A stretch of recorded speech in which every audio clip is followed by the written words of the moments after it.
শহরের ছেলেমেয়েরা বেশ সিরিয়াস প্রশ্ন নিয়ে চকবাজারের আশপাশ আমরা এখানে ক্লাস হলো যে তোমাদের সমস্যা হচ্ছে তোমরা হলো আসলে মানে কালচার এনভায়রনমেন্টের মধ্যে নাই, ঠিক আছে? যখন তুমি দেখবো তোমার আশেপাশে সব টপার, তখন ওই টপারের সংস্পর্শে থেকে তুমিও টপার হয়ে যাবে। আর তোমার আশেপাশে সব ভক্তর বলা দিয়ে ভরা থাকবে, পড়াশোনা করে না, আড্ডাবাজ, খেলাধুলা নিয়ে সারাদিন ব্যস্ত, তাদের সাথে থাকলে তোমারও একই রকম বুঝতে হবে, ঠিক আছে? এটাই বলে যে সৎসঙ্গে সর্ববাস, অসৎসঙ্গে সর্বনাশ। হ্যাঁ, ভালো ফ্রেন্ড সার্কেল খুব ইম্পর্টেন্ট।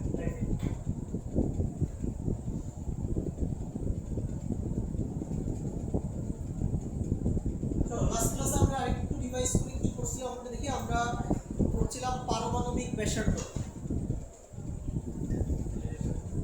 তোমাদের পারমাণবিক ব্যাসার্ধ কয় প্রকার ছিল? 3 প্রকার। প্রথমে ছিল সমযোজী ব্যাসার্ধ। সমযোজী ব্যাসার্ধ কি ছিল আমাদের? যে সমযোজী বন্ধনে আবদ্ধ দুটি পরমাণুর আন্তঃনিউক্লিয়ার দূরত্বের অর্ধেক হচ্ছে সমযোজী ব্যাসার্ধ। এরপরে আমরা বলছিলাম কি, আচ্ছা সমযোজী ব্যাসার্ধের ক্ষেত্রে হচ্ছে যে দুইটা পরমাণুর সাইজ সেম হয় তাহলে d/2 ইউজ করতে হবে, আর যদি দুইটা পরমাণু অসম সাইজের হয় তাহলে আমাদের ইউজ করতে হবে এই ফর্মুলাটা। এটা কি ফর্মুলা? স্টিভেনসনস ফর্মুলা। এবং এই ফর্মুলাতে সবকিছু অ্যাংস্ট্রম এখানে থাকে, ঠিক আছে? অ্যাংস্ট্রম এখানে যে ডিসটেন্সগুলো তুমি মেজার করবা সব কি অ্যাংস্ট্রম এর মধ্যে। আচ্ছা, এরপরে আমরা পড়লাম হচ্ছে ধাতব ব্যাসার্ধ। ধাতব ব্যাসার্ধ আমাদের কি ছিল? যে ধাতব বন্ধনে আবদ্ধ দুটি পরমাণুর আন্তঃনিউক্লিয়ার দূরত্বের অর্ধেক হচ্ছে ধাতব ব্যাসার্ধ। এরপরে আমরা পড়লাম কি ভ্যান ডার ওয়ালস ব্যাসার্ধ। এটা হচ্ছে দুটি গ্যাসীয় পরমাণুর আন্তঃনিউক্লিয়ার দূরত্বের অর্ধেক হচ্ছে ভ্যান ডার ওয়ালস ব্যাসার্ধ, কারণ গ্যাসের মৌলগুলোর মধ্যে বলি বা গ্যাসের পরমাণুগুলোর মধ্যে ভ্যান ডার ওয়ালস আকর্ষণ বলি কাজ করে। এরপরে আমরা দেখলাম যে আমাদের ভ্যান ডার ওয়ালস ব্যাসার্ধের মান সবচেয়ে বড়, তারপরে হচ্ছে আমাদের কি ধাতব ব্যাসার্ধ, তারপর আমাদের কি সমযোজী। আজকে আমরা কি করব? আজকে আমরা করব আয়নিক ব্যাসার্ধ।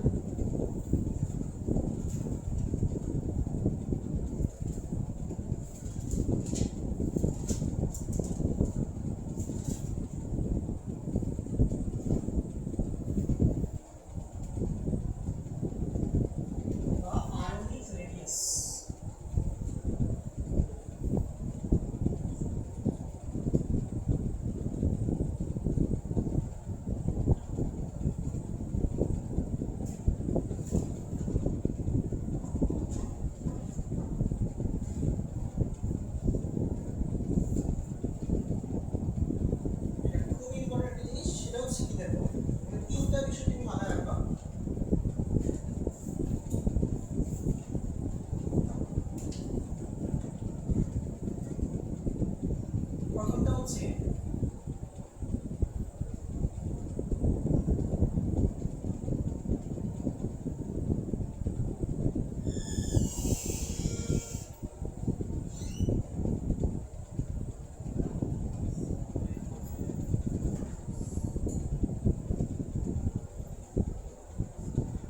যে কোনো ক্যাটায়নের ব্যাসার্ধ, যে কোনো ক্যাটায়নের ব্যাসার্ধ পরমাণুর ব্যাসার্ধ অপেক্ষা সর্বদা ছোট।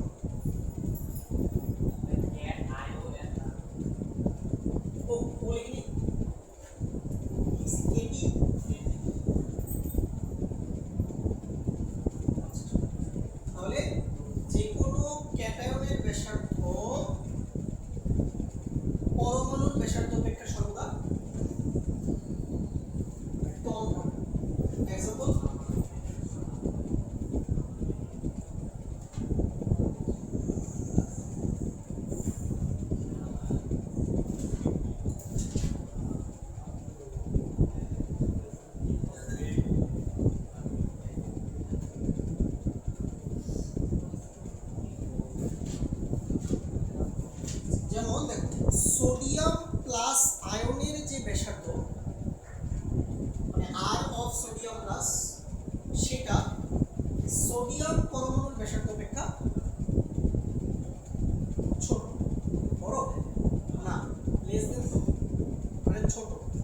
যে কোনো ক্যাটায়নের ব্যাসার্ধ সর্বদা পরমাণুর ব্যাসার্ধ অপেক্ষা কি হয়, ছোট হয়। কি হয়? ছোট হয়। এর জন্য প্রথম নোট মনে রাখতে হবে। দ্বিতীয় নোট হচ্ছে আর anion will be greater than R atom.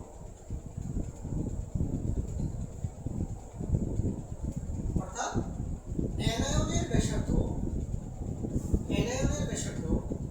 সর্বদা পরমাণুর ব্যাসার্ধ অপেক্ষা কি হয়, বড় হয়। এক্সাম্পল,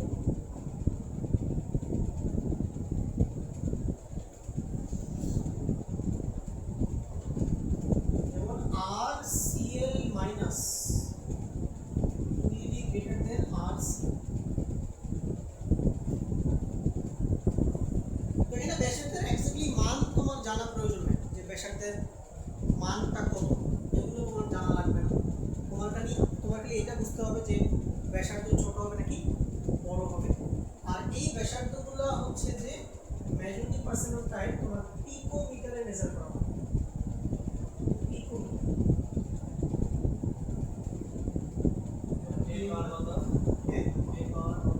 পিকোমিটার 10 মাইনাস হচ্ছে 12 পিকোমিটার। 1 পিকোমিটার সমান 10 পাওয়ার মাইনাস 12 মিটার, অনেক ছোট।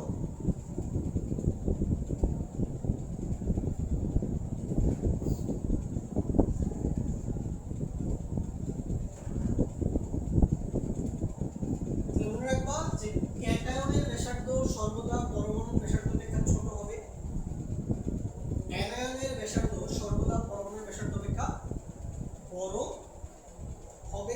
ঠিক আছে, বড় হবে। আর 3 নম্বর যে পয়েন্টটা, এটা খুব ইম্পর্টেন্ট, সেটা হচ্ছে যদি আইসো ইলেকট্রনিক আয়ন হয়,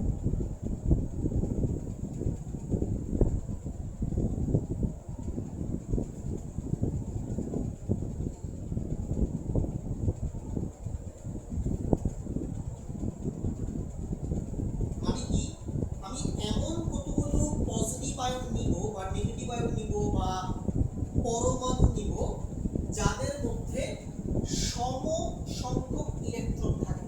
আইসো মানে একই, ইলেকট্রনিক শব্দটা আসছে ইলেকট্রন থেকে, তাহলে আইসো ইলেকট্রনিক মানে কি, সম সংখ্যক বা সমান সংখ্যক ইলেকট্রন বিশিষ্ট ক্যাটায়ন, অ্যানায়ন বা পরমাণু। ঠিক আছে, হ্যাঁ, আইসো electric ion or atom,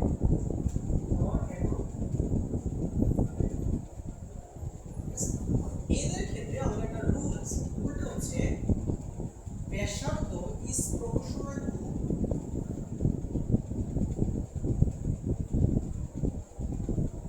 negative charge or inversely proportional to positive charge।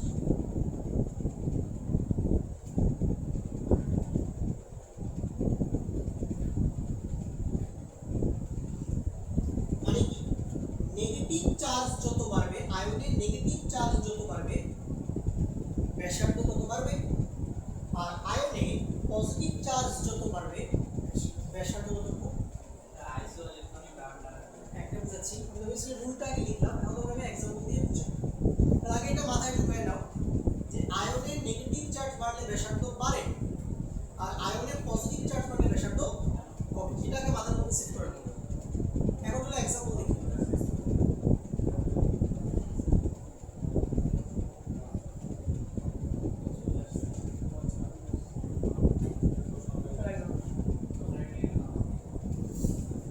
ধরো আমি তোমাকে 3টা আয়ন দিলাম,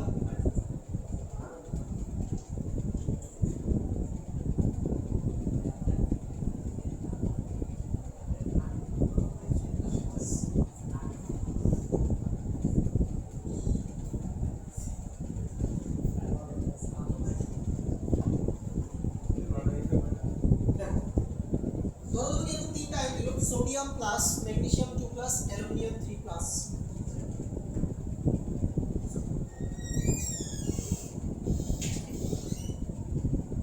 তাহলে আমাকে জিনিস বলো যে এই তিনটা আয়নের সবগুলাতেই কয়টা করে ইলেকট্রন আছে? 10টা না? হ্যাঁ 10টা করে ইলেকট্রন আছে। সোডিয়ামে ইলেকট্রন থাকে কয়টা? 11টা থাকে। একটা প্লাস মানে একটা কম, 10টা আছে। ম্যাগনেসিয়ামে থেকে 12টা ইলেকট্রন, দুইটা প্লাস মানে দুইটা কম, 10টা। অ্যালুমিনিয়ামে থেকে 13টা ইলেকট্রন, তিনটা প্লাস মানে তিনটা কম, 10টা। সবার মধ্যে 10টা ইলেকট্রন আছে, 10 ইলেকট্রন, 10 ইলেকট্রন।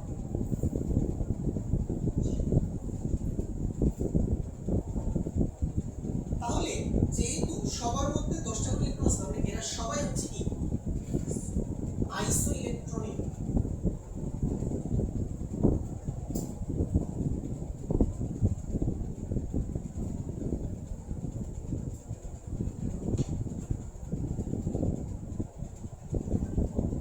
আইসো ইলেকট্রনিক। এখন আমি কি বলছিলাম যে আইসোইলেকট্রিক আয়নের ক্ষেত্রে পজিটিভ চার্জ যত বাড়বে, পজিটিভ চার্জ যত বাড়বে, পজিটিভ চার্জ যত বাড়বে ব্যাসার্ধ তত কমবে। পজিটিভ চার্জ যত বাড়বে ব্যাসার্ধ তত কমবে। এটা মাথার মধ্যে সেট করো। পজিটিভ চার্জ যত বাড়বে ব্যাসার্ধ তত কমবে আইসোইলেকট্রিক আয়নের। তাহলে বলো কোনটার ব্যাসার্ধ সবচেয়ে বড় হবে? সোডিয়াম প্লাস না, কারণ অ্যালুমিনিয়াম 3 প্লাসের পজিটিভ চার্জ সর্বোচ্চ, এইজন্য এটার ব্যাসার্ধ সবচেয়ে ছোট। ঠিক আছে, তাহলে আমরা এভাবে লিখতে পারি আয়নিক ব্যাসার্ধের ক্রম, আয়নিক ব্যাসার্ধের ক্রম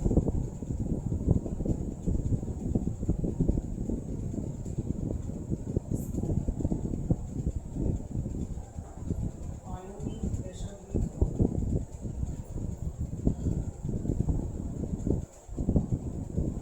সবচেয়ে বড় কে? Sodium plus. এবার লিখো R of Na plus will be greater than R of Mg2 plus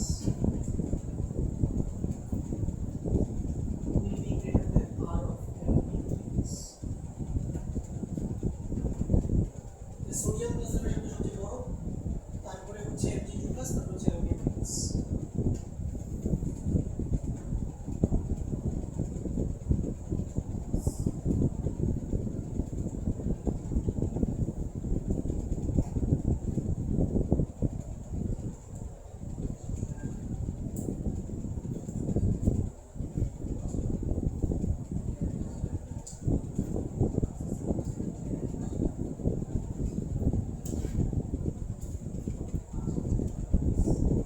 চলো এবার আমরা কিছু নেগেটিভ আয়ন নেই।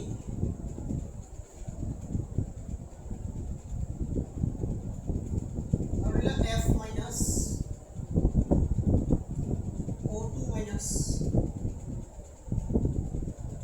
N3 minus.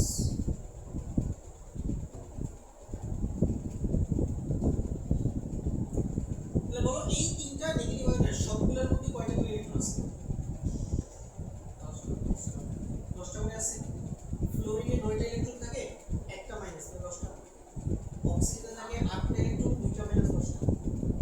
নাইট্রোজেনে থাকে 7টা ইলেকট্রন, 3টা মাইনাস, তাহলে কত হলো? 10। তাহলে সবগুলোর মধ্যে 10টা করে ইলেকট্রন আছে।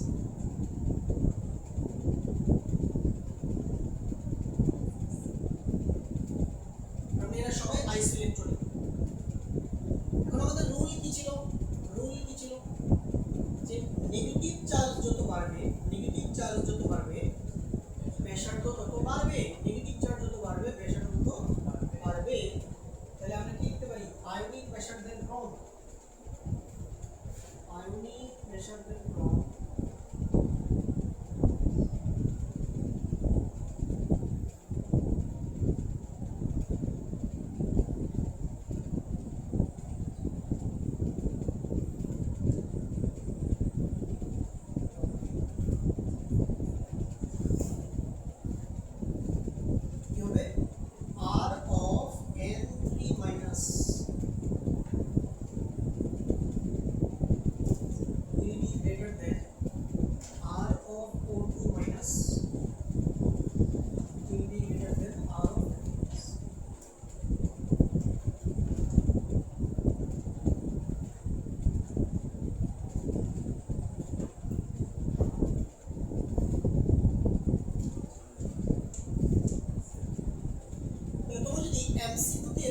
আয়ন দিয়ে বলি যে কোন আয়নটি আকারে সবচেয়ে ছোট দুটি F মাইনাস, এটা আকারে সবচেয়ে ছোট, ঠিক? আর আকারে সবচেয়ে বড় কোনটা? N3+। তাহলে আশা করি আমরা তিনটা রুল বুঝতে পারছি। তাহলে আয়নিক ব্যাসার্ধের রুল কয়টা? তিনটা। কয়টা রুল? তিনটা রুল। নাম্বার অফ রুল কি? ক্যাটায়নের ব্যাসার্ধ সর্বদা পরমাণুর ব্যাসার্ধ অপেক্ষা ছোট হয়। রুল নাম্বার 2, অ্যানায়নের ব্যাসার্ধ সর্বদা পরমাণুর ব্যাসার্ধ অপেক্ষা বড় হয়। রুল নাম্বার 3, আইসো ইলেকট্রনিক আয়ন হলে নেগেটিভ চার্জ বাড়লে ব্যাসার্ধ বাড়ে, পজিটিভ চার্জ বাড়লে ব্যাসার্ধ কম। এটা রুল। ওকে, করা যাবে? এখন তো রাখতে বলি যে এখন অনেকগুলো আইসো ইলেকট্রিক আয়ন দিয়ে বলি, এগুলাকে তুমি হচ্ছে যে বড় থেকে ছোট এই ক্রমে সাজাও। যেমন ধরো দিলাম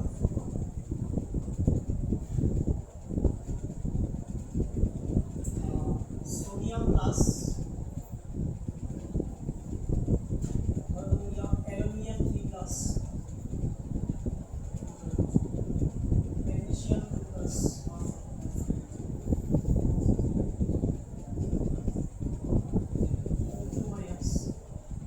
F মাইনাস,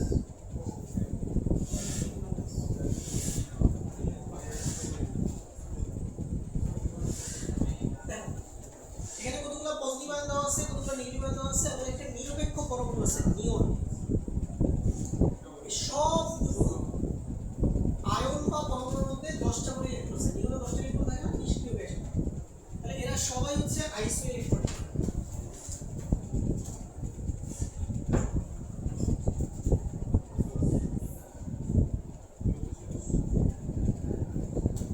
তাহলে আয়নিক ব্যাসার্ধের ক্রমটা কি হবে?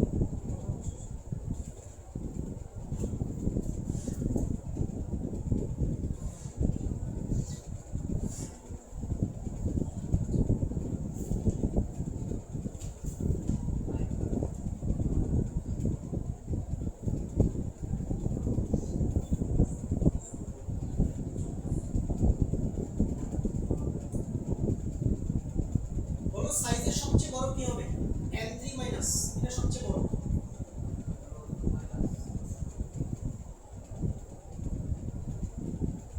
তারপরে কি হবে? O2-, তারপরে হচ্ছে F-। আচ্ছা, এরপরে যেটা নিরপেক্ষ পরমাণু এটা মাঝখানে থাকবে।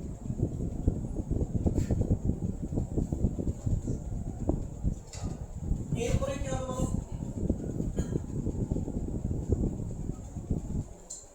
Na+,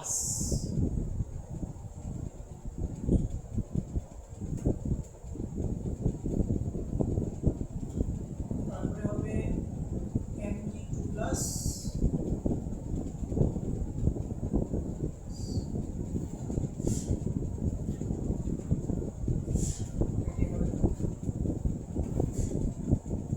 এই ক্রমটা ভাইয়া লক্ষ্য রাখবা, মনে রাখবা। এখান থেকে তুমি একটা অ্যাবসলিউট কমন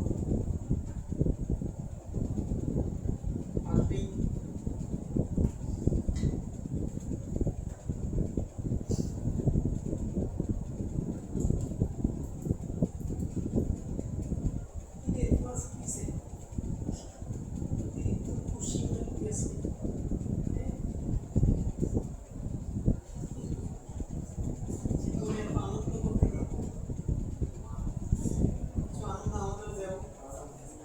আমাদের জীবন বিষণ্ণ, বিষাদে ভরা। নিয়নের ক্ষেত্রে আরফ নিয়ম হলো না? নিয়ম ও আর লিখি নাই, অংশ কোথায়?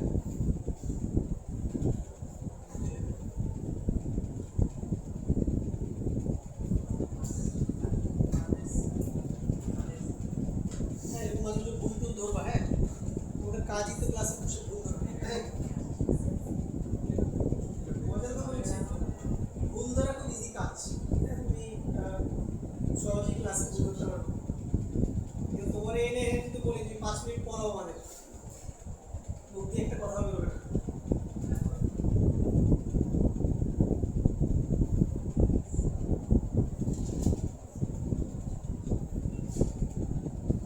বাড়ি কোথায়? জামালপুর ওকে ওকে নওগাঁ এত দূরে একটু উত্তরবঙ্গের নওগাঁ নওগাঁতে তুমি এটা কি করো আপনার চাকরি সূত্রে তো বুঝে গেল বিষয়টা তাহলে আমরা কি মাথায় রাখবো ভাই নেগেটিভ চার্জ বেশি হলে ব্যাসার্ধ বড় হয় আর পজিটিভ চার্জ বেশি হলে ব্যাসার্ধ ছোট হয় আর যে নিরপেক্ষ পরমাণু যেটার মধ্যে প্লাস মাইনাস কিছুই নাই এটা অলওয়েজ হয়ে থাকবে মাঝখানে ঠিক আছে ওকে তাহলে আমাদের আয়নিক ব্যাসার্ধ শেষ এক্ষেত্রে তুমি এক মিনিটের ক্যাপসিনো করবো সহজ আচ্ছা এখন আজকের ক্লাসের মেইন টপিক আমরা এখন শুরু করবো সেটা হচ্ছে আমাদের পরবর্তী পর্যায়ে ধর্ম যেটা হচ্ছে আয়নীকরণ শক্তি এটা দাও সবাই এটা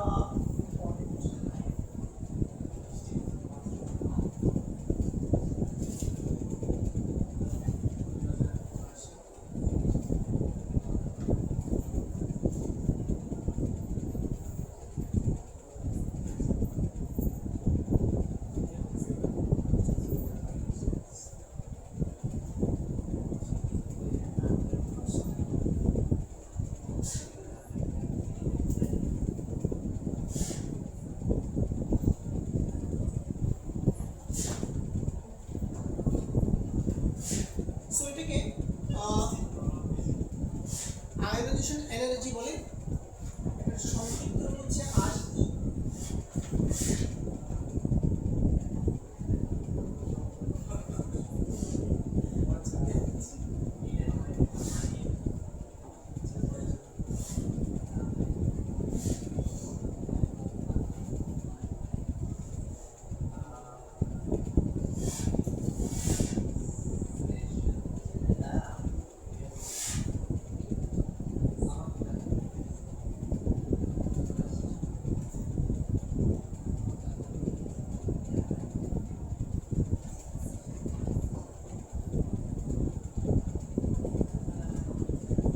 এটাকে আয়োনাইজেশন পটেনশিয়ালও বলে সংক্ষিপ্ত রূপ হচ্ছে আইবি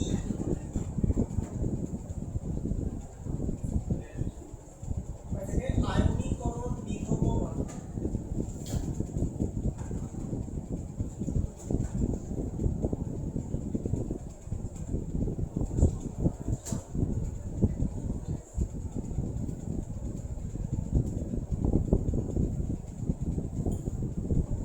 সেই চারটা নামে এটাকে ডাকা হয়।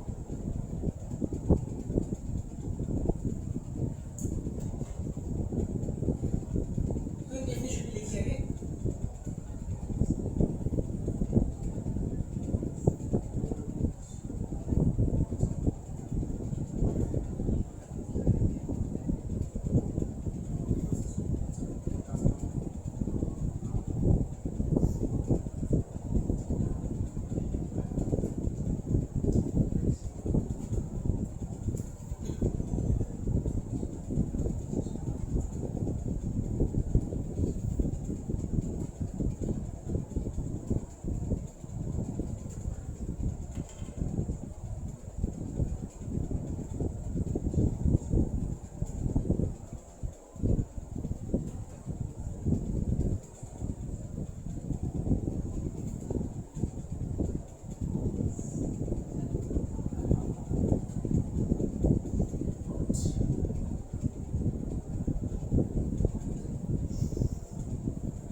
মৌলই কিন্তু আসলে প্রকৃতিতে মুক্ত অবস্থায় থাকে না। প্রত্যেকটা মৌলই নেচারে কি হিসেবে থাকে, কোনো না কোনো যৌগ হিসেবে থাকে। প্রকৃতিতে পিওর মেটাল পাওয়াটা খুবই মুশকিল কাজ। এই জন্য তোমরা দেখবা যে ধরো খনি থেকে তুমি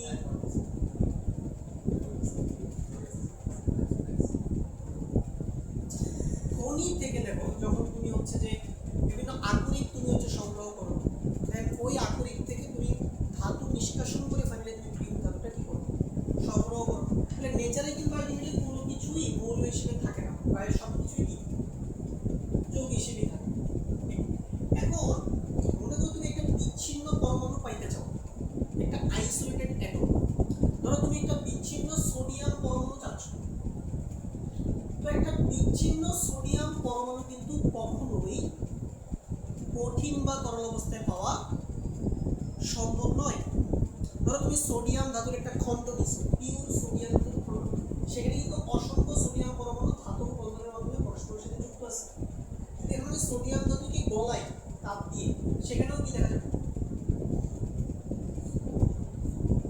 সোডিয়াম ধাতুগুলো পরস্পরের সাথে কি একটা রাসায়নিক বন্ধনে যুক্ত আছে।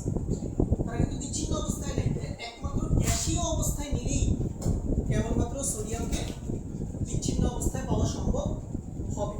এই জন্যই বলা হচ্ছে গ্যাসীয় বিচ্ছিন্ন। ওকে, এক মোল পরমাণু হতে একটি করে ইলেকট্রন সরিয়ে, অর্থাৎ কোনো একটা পরমাণু থেকে আমি ইলেকট্রন অপসারণ করব, সরিয়ে এক মোল একক ধনাত্মক আধান সৃষ্টি করব। তাহলে কোনো পরমাণু থেকে ইলেকট্রন অপসারণ করলে তো পজিটিভ সৃষ্টি হবে। যে পরিমাণ শক্তির প্রয়োজন হয় তাকে ওই মৌলের, মানে যেই মৌল থেকে আমি ইলেকট্রন অপসারণ করব, ওই মৌলের আয়নীকরণ শক্তি বা প্রথম আয়নীকরণ শক্তি বলবো। ওকে, তো চলো আমি তোমাকে एग्जांपल দিয়ে জিনিসটা বুঝাই। নেক্সট পেজে ধরো তুমি একটা পরমাণু নিলে সোডিয়াম, তাহলে এটার ইনিশিয়াল ফিজিক্যাল স্টেট কি, সলিড কঠিন অবস্থায় থাকে। তাহলে আমরা হিট দিব, হিট দিলে কোথায় যাবে, এটা লিকুইডে যাবে, তরলে যাবে। এটাকে আমরা আবার হিট দিব, এবার এটা গ্যাসে যাবে। তাহলে প্রথমে আমাকে সোডিয়ামকে সলিড স্টেট থেকে কোন স্টেটে কনভার্ট করা লাগবে, গ্যাসিয়াস স্টেটে কনভার্ট করা লাগবে। তারপরে যায় হচ্ছে যে আমি ইলেকট্রন অপসারণের কাজটা শুরু করব। এখন মনে করো তুমি এই গ্যাসিয়াস সোডিয়াম অ্যাটম থেকে তুমি একটা ইলেকট্রন অপসারণ করবে, করে তুমি সোডিয়াম আয়ন বানাবা। তাহলে পরমাণু যদি গ্যাসিয়াস স্টেটে থাকে তাহলে আয়নও গ্যাসিয়াস স্টেটই থাকে। এখানে পরমাণু কয় বল দেওয়া হয়েছে, সংখ্যা করো এক। তাহলে আয়নাইজেশন এনার্জি অলওয়েজ কয় মোল পরমাণুর জন্য সংজ্ঞায়িত, এক মোল পরমাণুর জন্য সংজ্ঞায়িত। ইলেকট্রন সরাইছি কয় মোল, তাইলে ইলেকট্রন তো এক মোলই সরাইছি। তাহলে গ্যাসীয় আয়নও তৈরি হয়েছে কয় মোল, এক মোল। ওকে, আচ্ছা এখন তুমি আমাকে জিনিসটা বলো যে ভাই কোনো একটা পরমাণু থেকে ইলেকট্রন সরাবর, লজিক্যালি চিন্তা করো যে একটা পরমাণুতে ইলেকট্রনগুলো অবশ্যই কি বিভিন্ন কক্ষপথে থাকে, কক্ষপথে ঘূর্ণায়মান থাকে, এবং তারা কিন্তু নিউক্লিয়াসের প্রতি একটা তীব্র আকর্ষণ থাকে না। নিউক্লিয়াস তাদেরকে আকর্ষণ বল দিয়ে ধরে রাখছে কক্ষপথে। এখন তুমি যদি আইসা একটা ইলেকট্রনকে কক্ষপথ থেকে রিমুভ করতে চাও, তাহলে তোমাকে ওই যে নিউক্লিয়াস আর ইলেকট্রনের মাঝখানে যে আকর্ষণ বলটা আছে, ওই আকর্ষণ বলের বিরুদ্ধে তোমাকে একটা বাহ্যিক কাজ সম্পাদন করতে হবে। তাহলে তুমি ইলেকট্রনটাকে কক্ষপথ থেকে কি রিমুভ করতে পারবে, অপসারণ করতে পারবে, ঠিক আছে না? তার মানে কক্ষপথ থেকে ইলেকট্রন সরাইতে গেলে অবশ্যই তোমাকে বাইরে থেকে শক্তি দিতে হবে, বাইরে থেকে শক্তি দিতে হবে। আর যখনই বাইরে থেকে শক্তি দিতে হবে এই ধরনের কেমিক্যাল প্রসেসে আমাদের যে ডেল্টা এইচ,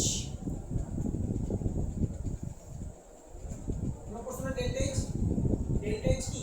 এটা হচ্ছে তাপ শক্তির পরিবর্তন, তাপ শক্তির পরিবর্তন।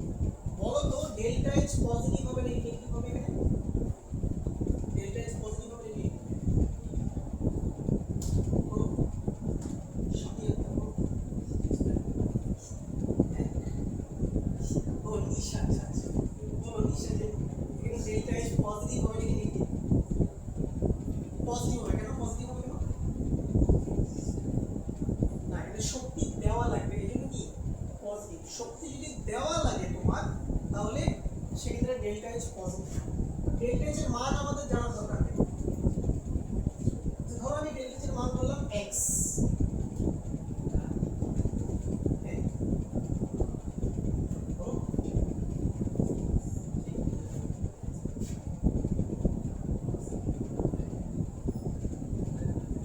এবং আয়নীকরণ শক্তি সর্বদা কিলো জুল পার মোল এককে মেজার করা হয়।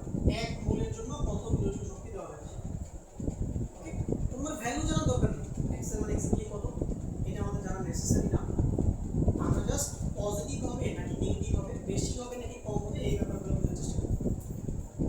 ওকে, তাহলে 1 মোল পরমাণু থেকে 1 মোল ইলেকট্রন সরাবো, সরিয়ে 1 মোল একক ধনাত্মক গ্যাসীয় আধান আমি তৈরি করব। আমার যতটুকু তাপ শক্তি বাইরে থেকে প্রদান করা লাগবে বা যতটুকু শক্তি আমার বাইরে থেকে প্রদান করা লাগবে সেটাই হবে সোডিয়ামের আয়নীকরণ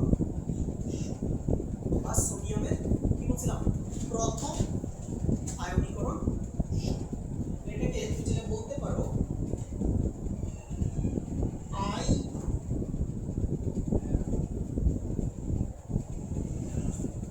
বাবু তুমি কোথেকে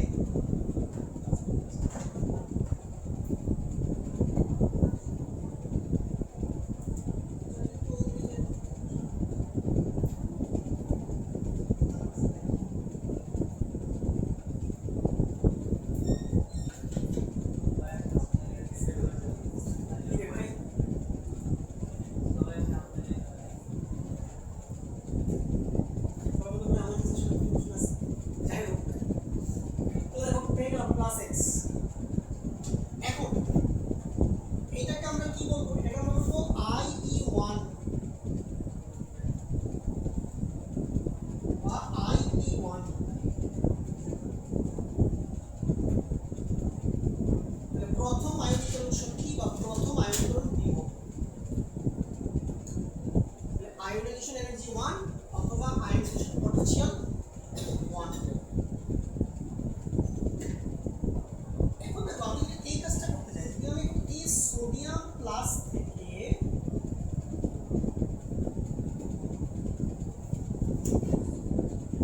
আরেকটা ইলেকট্রন সরাই, সরিয়ে Na2+ বানাই,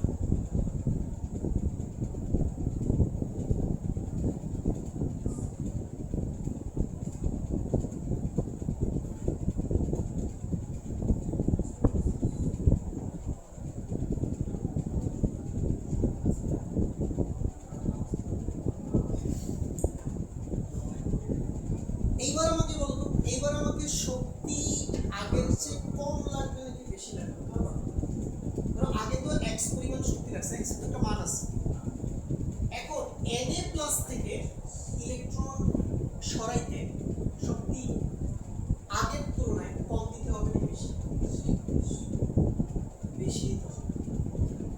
কারণটা বলতে পারবা? বেশি করে দিতে হবে।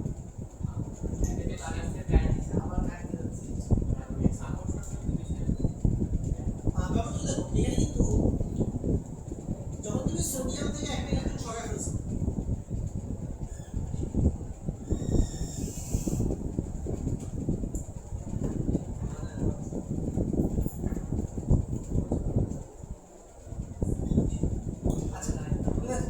তুমি সোডিয়াম থেকে অলরেডি একটা ইলেকট্রন সরাই ফেলছো, এখন ইলেকট্রন কয়টা হয়ে গেছে? 10টা। প্রোটন তো 11টাই আছে এখন। তাহলে এখন এই 11টা প্রোটন এই 10টা ইলেকট্রনকে আরো তীব্রভাবে নিচে থেকে ধরে রাখবে। তাহলে এই Na+ থেকে ইলেকট্রন সরানো আগের তুলনায় কি হবে ডিফিকাল্ট হবে এইবার ডেল্টা H এর মান ধরো +y কিলোজুল পার মোল এবং এটাকে আমরা বলতে পারবো IE2 বা IP2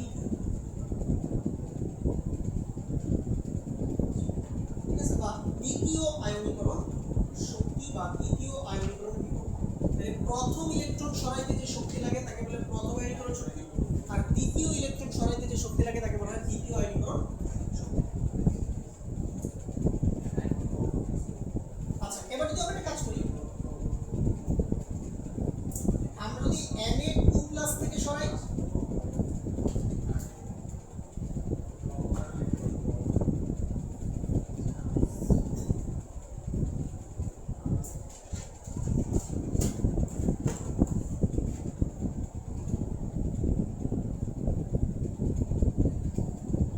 Na2+ থেকে সরিয়ে Na কি পেলাম 3+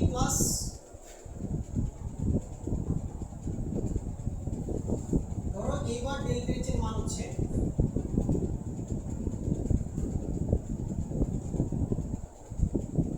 প্লাস z কিলোজুল পার মোল এটাকে আমরা কি বলবো এটাকে আমরা বলবো IE3 বা IP3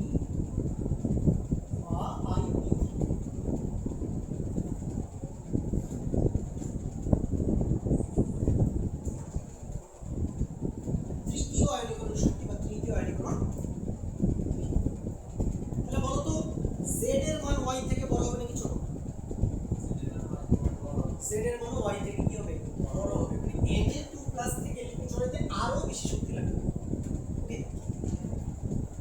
এই জন্য আমরা যেটা বলতে পারি যে তৃতীয় আয়নীকরণ শক্তির মান সবচেয়ে বড় তারপরে কি দ্বিতীয় আয়নীকরণ শক্তি তারপর হচ্ছে প্রথম আয়নীকরণ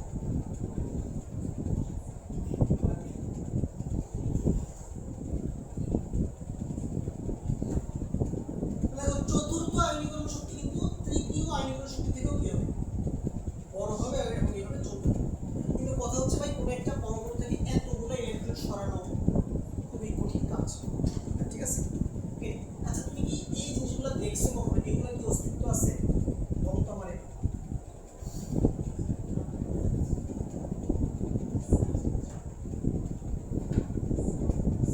এগুলোর কোনো এক্সিস্টেন্স নেচারে আছে কি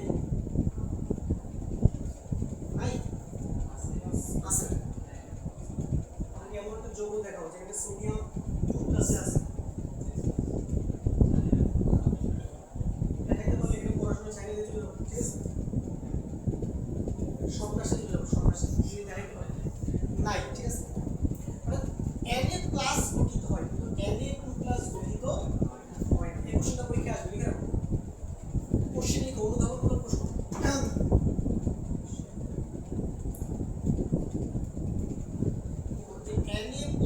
গঠিত হলেও Na2+ গঠিত হয় না কেন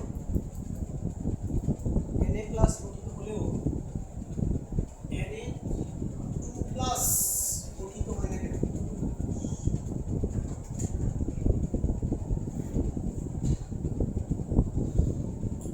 কেন গঠিত হয় না এর কারণ ছিল দেখো যখন তুমি সোডিয়াম থেকে একটা ইলেকট্রন রিমুভ করে ফেলবা এটা কি নিষ্ক্রিয় গ্যাসের ইলেকট্রনীয় কাঠামো অর্জন করে ফেলছে না নিয়নের ইলেকট্রনীয় কাঠামো অর্জন করে ফেলছে আপনি জানো যে নিষ্ক্রিয় গ্যাসের ইলেকট্রনীয় কাঠামোগুলো অত্যন্ত স্থিতিশীল এগুলো থেকে ইলেকট্রন অপসারণ করা খুবই টাফ কাজ কঠিন কাজ এই জন্য সোডিয়াম প্লাস থেকে তুমি ইলেকট্রন সরাইতেই পারবে না বুঝতে পারছো অনেক কঠিন হিউজ অ্যামাউন্ট অফ এনার্জি নিতে হবে ঠিক আছে সো এই জন্য Na+ গঠিত হয় কি Na2+? আচ্ছা তাহলে আমরা ক্লিয়ার তাহলে আয়নীকরণ শক্তির সংখ্যা বলছি তারপরে আমরা দেখলাম যে আমাদের তৃতীয় আয়নীকরণ শক্তির মান দ্বিতীয় আয়নীকরণ শক্তি থেকে বেশি আর দ্বিতীয় আয়নীকরণ শক্তির মান প্রথম আয়নীকরণ শক্তি থেকে বেশি আচ্ছা এখন আমরা কি দেখব এখন আমরা দেখব যে কোন একটা পর্যায়ে এবং কোন একটা গ্রুপে আয়নীকরণ শক্তি কিভাবে পরিবর্তিত হয় এটা এখন আমরা দেখব চলো এখন দেখব হচ্ছে আমরা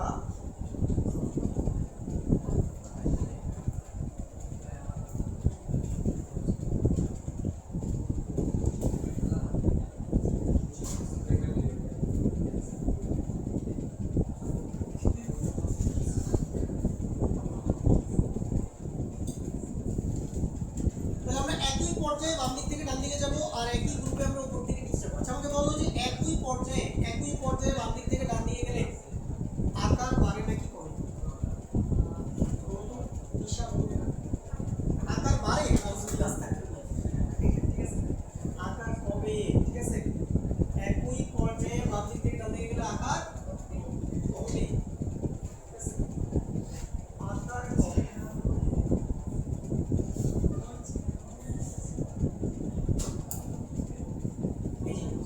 ডাউনওয়ার্ড এনার্জি মানে আকার কমছে। আচ্ছা, তাহলে মনে রাখবা আকার যদি কমে সব কিছু বাড়বে, আকারের সাথে সবগুলা ব্যস্ততা বাড়বে। যদি আকার কমে আয়নীকরণ শক্তি বাড়বে, ইলেকট্রনের শক্তি বাড়বে, তড়িৎ ঋণাত্মকতা বাড়বে। আকারের সাথে সবাই আকার যদি কমে তাহলে আয়নীকরণ শক্তি বাড়বে।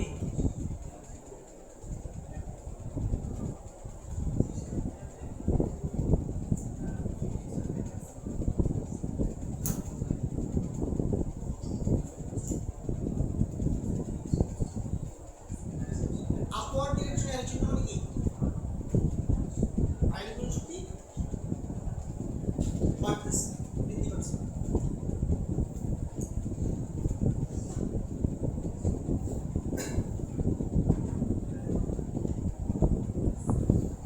কোনটা বলেন কি? ও সীমা, ও সিগমা, কি নাম ভাই? এই নাম কেন? ঠিক আছে, ভালো নাম ভাই। মহসিন, আচ্ছা আচ্ছা, বলো মহসিন যে একই গ্রুপে উপর থেকে নিচে গিয়ে কি হবে? আকার বাড়বে নাকি কমবে? আকার বাড়বে, আকার বাড়বে। এটা কি? আকার বাড়বে, আপওয়ার্ড ডিরেকশন এনার্জি। আকার যদি বাড়ে তাহলে বাকি সব কিছু কমবে, তাহলে আয়নীকরণ শক্তি কমবে।